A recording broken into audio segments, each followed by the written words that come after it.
balik lagi di channel kesayangan Anda, Bola Baik, channel yang membahas seputar bola khususnya untuk timnas Indonesia. Oke, di video kali ini kita akan membahas strategi, formasi, dan prediksi skor antara Indonesia vs Malaysia.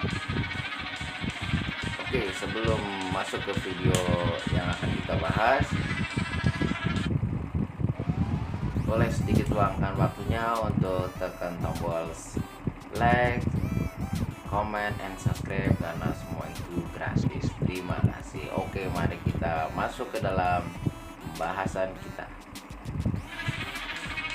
Sebelum kita membahas pertandingan antara Malaysia vs Indonesia U16 di kualifikasi Piala Asia U17 2023, kita akan membahas satu pertandingan sebelumnya, yaitu antara Indonesia U16 vs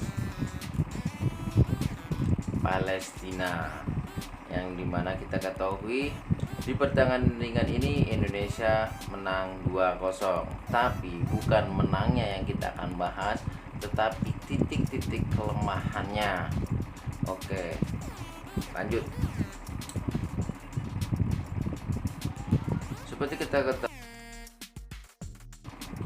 pertandingan berjalan sangat seru, akan tetapi di sini banyak sekali kekurangan Indonesia yang saya amati. Seperti kita pahami dan kita lihat di pertandingannya Indonesia vs Palestina, Indonesia hanya mengandalkan lini kanan dan kirinya dan cenderung menyerang dari lini sebelah kiri, dari sayap kiri ya. Dan pemain-pemain Indonesia cenderung di pertandingan kemarin telat mengumpan, telat memberi bola kepada kawan-kawannya, sehingga mudah banget diambil bolanya oleh pemain Palestina, terutama di lini tengahnya sendiri nih ya. Di lini tengahnya sendiri terlalu sering banget melakukan kesalahan, terutama di pertandingan ini antara Indonesia vs Palestina. Nggak tahu kenapa di pertandingan ini sangat kedodoran banget. Menurut saya pribadi ini sangat kedodoran banget Indonesia menghadapi Palestina. Padahal Palestina bermain kurang begitu bagus dibandingkan Uni Emirat Arab yang sebelumnya ya. Pemain depan Indonesia hampir, terutama di bagian tengah, di striker itu kurang mendapat suplai bola yang begitu matang, sehingga gol demi gol pun tercipta. Satu gol awal pun tercipta karena kesalahan dari pemain si Palestina ini. Palestina salah mengantisipasi bola, akhirnya bola itu malah melambung ke gawang sendiri, bisa dibilang gol bunuh diri. Dan ketika Indonesia menyerang dan bola terebut oleh Palestina melakukan attack, itu sama sekali Indonesia itu sangat kelihatan kelemahannya. Seperti hal ini, ketika bola dipegang oleh Palestina sendiri, Palestina itu langsung menyerang ke dalam kedalaman kesebelasan timnas Indonesia, dan ini hampir 95% itu bisa tercipta gol sebenarnya. Dan di sini kelemahannya pemain timnas belakang Indonesia ini benar-benar nggak siap, benar-benar tidak siap, terutama setelah Iqbal sebagai kapten itu keluar karena cedera. Untungnya Indonesia itu punya kiper yang bagus, dia bisa mengantisipasi tendangan dari Palestina, sehingga Palestina itu tidak bisa memperkecil ketinggalan, dan di Palestina sendiri harus kebobolan di babak kedua, yang terjadi skor akhir 2-0 untuk kemenangan Indonesia. Dan di sini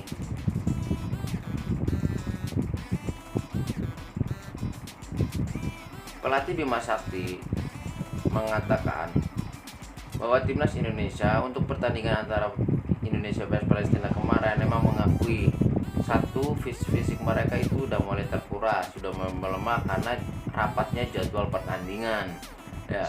Kedua, emang koordinasi kemarin itu kurang solid.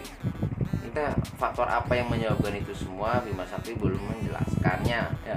Bima Sakti menegaskan anak asuhnya untuk fokus di pertandingan antara Indonesia vs Malaysia nanti yang akan dijalani di hari Minggu.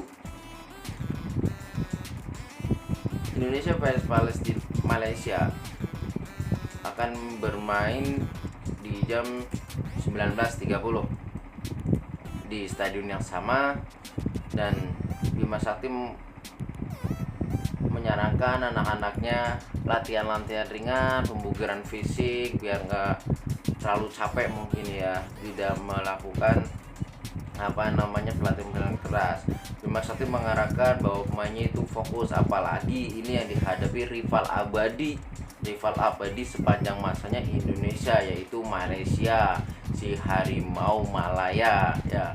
Seperti ketahui, Malaysia pun sekarang berada di peringkat kedua untuk sementara ini, dan saya yakin Malaysia itu nggak bakalan tinggal diam. Indonesia hanya membutuhkan poin satu sama ya. Di sini yang bikin bingung kita semua, bahwa Indonesia waktu melawan Guam, Indonesia mampu mencetak gol 14-0, tapi Malaysia malah ditahan imbang 1-1 sama si Guam ini, sama timnas Guam. Nah, di sini yang susah dipahami, apakah separah itu timnas Malaysia? Apakah ada strategi khusus Malaysia untuk melawan Indonesia? Udah pastinya Malaysia akan menyiapkan pemain-pemain yang bagus dan strategi yang sangat jitu.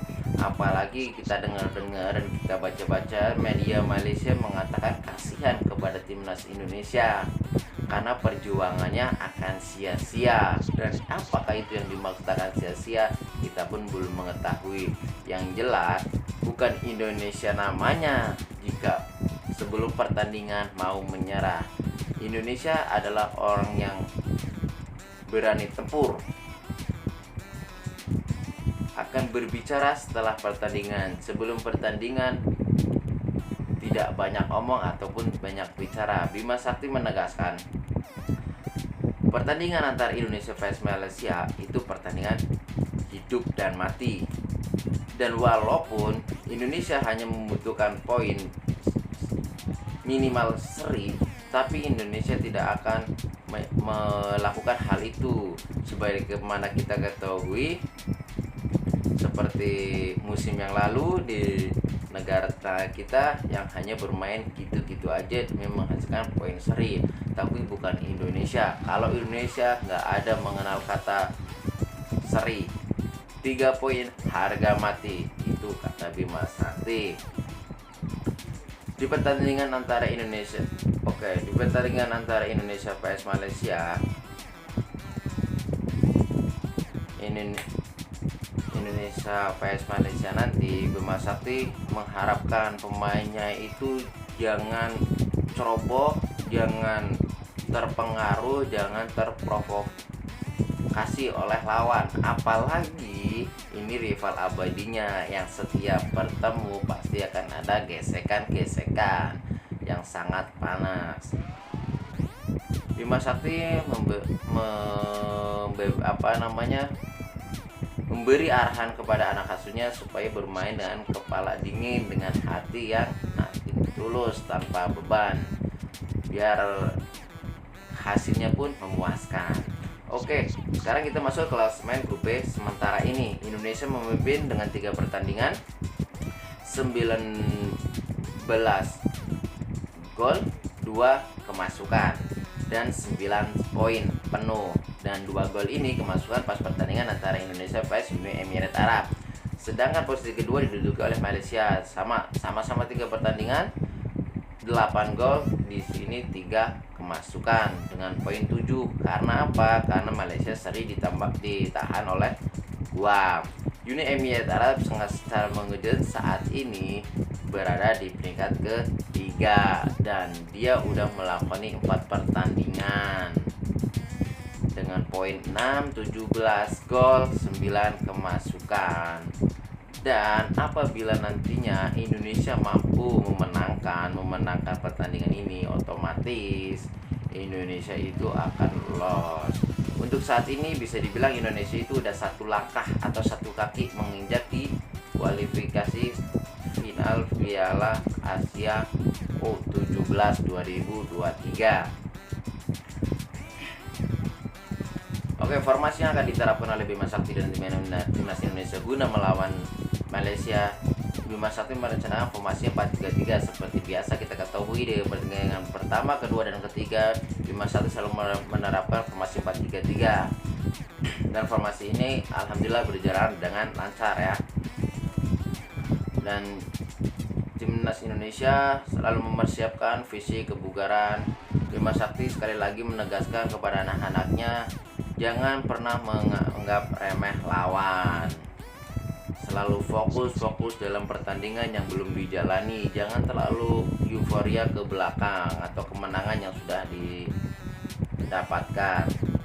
Di pertandingan di Indonesia vs Malaysia nanti, Bima Sakti mengharapkan poin penuh. Tidak ada kata seri. Poin 3-0, harga mati itu minimal 3-0. Kalau bisa lebih, ayo Indonesia itu pasti bisa. Kita adalah satu kesatuan, bukan kita individual. Kerja sama tim itu dibutuhkan oleh kita semua. Tunjukkan ke dunia, tunjukkan ke semua negara-negara yang ada di dunia bahwa Indonesia itu bukan Indonesia yang dulu. Indonesia sekarang adalah Indonesia yang sudah maju, yang bisa. Dan harapan kita Indonesia kedepannya bisa masuk ke dalam Piala Dunia. Ingat, kita itu tim, kita itu satu tim, bukan kita itu masing-masing. Jadi bagaimanapun caranya dalam sepak bola itu kerja sama tim itu yang dibutuhkan. Dan ingat, bola apapun bisa terjadi. Sebelum semuanya terjadi, tolong antisipasi. Ujar Bima Sakti.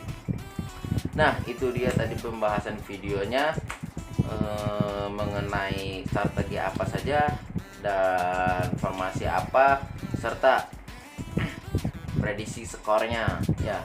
Sekali lagi, Bima Sakti ingin menerapkan formasi 4-4-3 dan menargetkan 3 poin penuh dan minimal gol 3-0 tanpa balas untuk Indonesia. Beri paham Malaysia kalau Indonesia itu bisa. Dan jangan lupa saksikan highlight dan berita perkembangannya di channel kesayangan Anda, Bola Bye. Salam olahraga.